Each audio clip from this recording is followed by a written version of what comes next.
नमस्कार, ABP news में आपका स्वागत है। 2024 तैयारी शुरू के साथ हाजिर हूं मैं रुमाना इसार खान। बीजेपी महाराष्ट्र में 3 साल के भीतर ही सत्ता में वापसी का हसीन ख्वाब देख रही है। 2019 साल याद होगा आपको, जब महाराष्ट्र में विधानसभा चुनाव हुए थे और उन चुनाव में सबसे बड़ी पार्टी बनकर उभरी थी बीजेपी, लेकिन शिवसेना के अड़ जाने की वजह से उसका खेल खराब हो गया और फिर ऐसा सियासी गठबंधन महाराष्ट्र के सियासी आसमान पर उभरा जिसकी कल्पना भी तब कोई नहीं कर सकता था। लेकिन इस बार बीजेपी अब चूकना नहीं चाहती।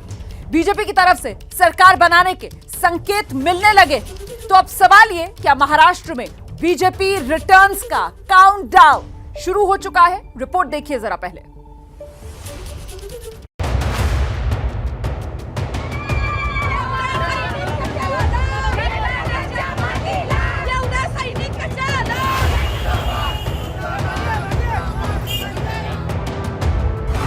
क्या महाराष्ट्र में बीजेपी की सरकार बनने का रास्ता साफ होता जा रहा है? क्या शिंदे गुट के समर्थन से महाराष्ट्र में बीजेपी सत्ता में वापसी करने जा रही है? महाराष्ट्र में अब जैसे सियासी हालात बन रहे हैं, उससे इसके आसार पैदा हो गए हैं और केंद्रीय मंत्री राव साहेब दानवे के बयान ने इस संभावना को और हवा दे दी। केंद्रामध्ये मंत्री आहे, भैयासाहेब राज्यामध्ये मंत्री आहे। मला तर काय आता मंत्री होऊन 2.5 वर्ष झाले, 12-14 वर्ष तुम्हाला उरायले, तर 14 वर्षांमध्ये तुम्ही जे जे केलं आणि अजून काही करायचं राहिलं तेवढं लवकर करून घ्या, वेळ निघून जायला लागली। त्याच्यामुळे पुढच्या काळामध्ये जर तुम्हाला संधी पाहिजे असेल तर त्याचाही विचार आपल्याला करता येईल। पण जिल्ह्यामध्ये बऱ्याच गोष्टी अजून आपल्याला बाकी आहे। पण टोपे साहेब, अजून मी 2-3 दिवस विरोधी पक्षात आहे आणि माझी बाजू मी तुमच्या पुढे मांडली पाहिजे। केंद्रीय मंत्री राव साहब दानवे के इस सांकेतिक बयान का क्या आधार है? क्या महाराष्ट्र में भाजपा की सरकार बनने जा रही है? अगर महाराष्ट्र में भाजपा की सरकार बनने जा रही है तो ये कैसे मुमकिन है? इसके लिए महाराष्ट्र विधानसभा के अंकगणित को समझना होगा। महाराष्ट्र की विधानसभा का मौजूदा अंकगणित इस बात की ओर इशारा करता है कि सब कुछ ऐसे ही चलता रहा तो बीजेपी की सरकार बनने की प्रबल संभावना है। महाराष्ट्र की विधानसभा में मौजूदा सदस्यों की संख्या 287 है। बीजेपी को बहुमत जुटाने के लिए चाहिए 144 विधायक। बीजेपी के अपने 106 विधायक हैं, जबकि शिंदे गुट के पास 39 विधायक हैं। अन्य 20 विधायक भी बीजेपी का साथ दे सकते हैं। इस तरह बीजेपी के पास 165 विधायकों का आंकड़ा हो जाता है। विधानसभा का ये आंकड़ा उद्धव सरकार के तख्तापलट और महाराष्ट्र में बीजेपी की सरकार बनने का रास्ता साफ करता दिख रहा है। महाराष्ट्र में बीजेपी नेताओं की तैयारी इस कदर है, इसे इस बात से समझा जा सकता है कि महाराष्ट्र बीजेपी के नेताओं ने हैदराबाद में बीजेपी की होने वाली राष्ट्रीय कार्यकारिणी की बैठक में शामिल न होने के लेकर केंद्रीय नेतृत्व से अनुमति मांगी है। आपको बता दें कि हैदराबाद में बीजेपी की राष्ट्रीय कार्यकारिणी की बैठक शनिवार और रविवार को होनी है। इस बीच शिंदे गुट ने सुप्रीम कोर्ट में दी गई याचिका में बताया कि उनके गुट ने महाराष्ट्र की महाविकास अघाड़ी सरकार से समर्थन वापस ले लिया और अब महाराष्ट्र सरकार अल्पमत में आ गई है। पिटीशन के माध्यम से जो है 38 एमएलएज ने समर्थन पीछे लिया है। अभी देखते हैं, आज सुप्रीम कोर्ट की लड़ाई है, न्यायिक लड़ाई है। न्यायिक लड़ाई जो है उसको कितना टाइम लगता है। हम तुम्हारे साथ हैं। संख्या के लिहाज से उद्धव सरकार की मौजूदा स्थिति कमजोर पड़ती देखकर शिवसेना का बागी गुट भी हावी है। दोनों गुट एक दूसरे के खिलाफ तलवारें ताने हुए हैं। आज महाराष्ट्र में दोनों खेमे ने एक दूसरे के खिलाफ शक्ति प्रदर्शन किया। कोल्हापुर में शिवसेना कार्यकर्ताओं ने बागी गुट के खिलाफ प्रदर्शन किया तो ठाणे में एकनाथ शिंदे के समर्थकों ने उद्धव सरकार के खिलाफ हल्ला बोला। हालात तल्ख होते देखकर ठाणे में एकनाथ शिंदे के घर के बाहर सुरक्षा बंदोबस्त भी बढ़ाए गए हैं। इस बीच शिवसेना प्रवक्ता संजय राउत ने बागियों को नई चुनौती दी है। आपके पास 50 एमएलए की ताकत है, विधायकों की ताकत है, तो अब गुवाहाटी में क्यों बैठे हो? वहाँ तो महाप्रलय आया है, बाढ़ आया है, लाशें तैर रही है, 120 लोग वहाँ मर चुके हैं, आपके आसपास ही पूरा बाढ़ है। आप क्यों बैठे हो यहाँ? वहाँ आप आइए महाराष्ट्र में, 50 का आपके पास आंकड़ा है, तो आपको आने से किसने रोका है? आप या तुम्हें इकडे आइए, आप तो शिवसेना के भीतर सियासी कोहराम मचा है और बीजेपी अपने पत्ते बहुत चतुराई के साथ बिछा रही है। शायद उसे सत्ता में वापसी की खुशबू महसूस होने लगी है।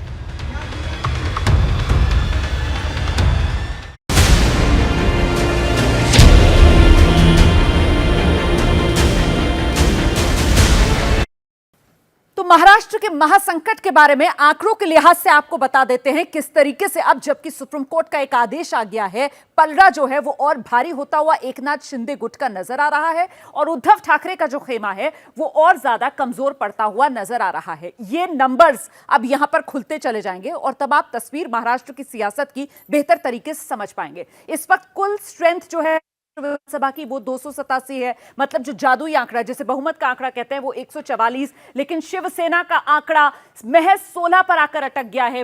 ये वो जो उद्धव के समर्थक हैं। वहीं महाविकास अघाड़ी सरकार में शामिल एनसीपी का आंकड़ा 53 का है और कांग्रेस के विधायक इस सरकार में कुल 44 हैं। ऐसे में इस तरफ मतलब उद्धव सरकार के साथ कुल कितने विधायक हैं, यह आंकड़ा 113 पर आ रहा है, जो बहुमत 144 का आंकड़ा उससे बहुत कम। और दूसरी तरफ आप देख लीजिए बागियों का पलड़ा किस तरीके से भारी होता हुआ नजर आ रहा है। अगर बात की जाए तो बीजेपी के अपने दम पर 106 विधायक हैं और बागी मतलब एकनाथ शिंदे गुट उसकी ताकत लगातार बढ़ती हुई 39 विधायक अभी तक एकनाथ शिंदे के साथ जा चुके हैं। और वहीं अगर अन्य जोड़ लिए जाएं 20 तो फिर सरकार के खिलाफ का जो आंकड़ा है वो 165 पर पहुंच जाता है। और इसीलिए मैं कह रही हूं कि महाराष्ट्र के इस महासंकट में पलड़ा कमजोर पड़ता हुआ उद्धव सरकार का और वहीं सरकार के खिलाफ मजबूत होता हुआ एकनाथ शिंदे गुट। 165 का आंकड़ा है इस वक्त। अगर बागी 39 विधायकों के आंकड़े को जोड़ लिया जाए बीजेपी के 106 और अन्य 20 के साथ।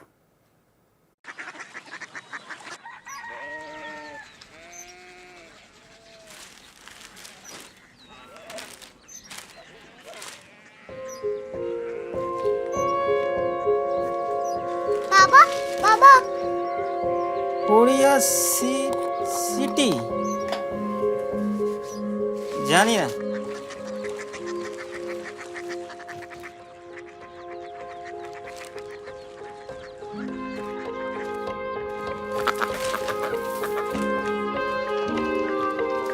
Korea city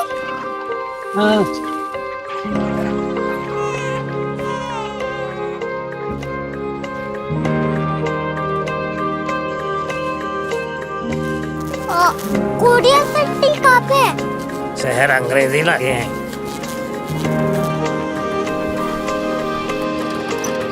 Korea city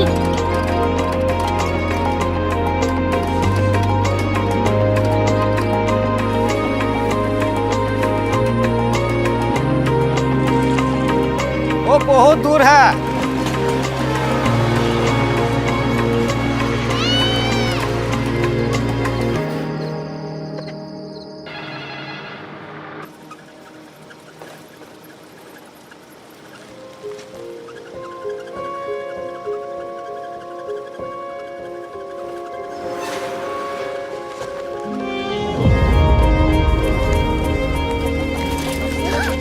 Korea city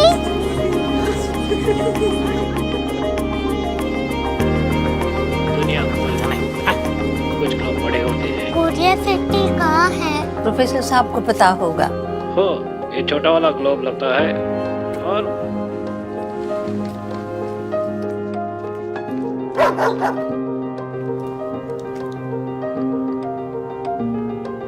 पता नहीं, मेरी बेटी से जाके मिल लो, शायद उसे मालूम हो।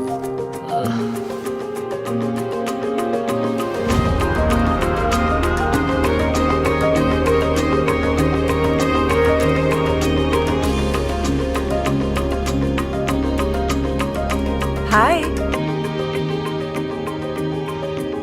बाबा ने भेजा है। Come here. Korea city Korea city नहीं, क्यूरियोसिटी। वो क्या? That's what brought you here?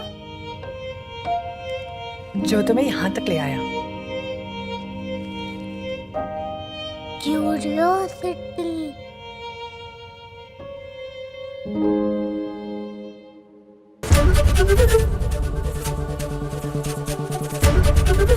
ABP news आपको रखे आगे।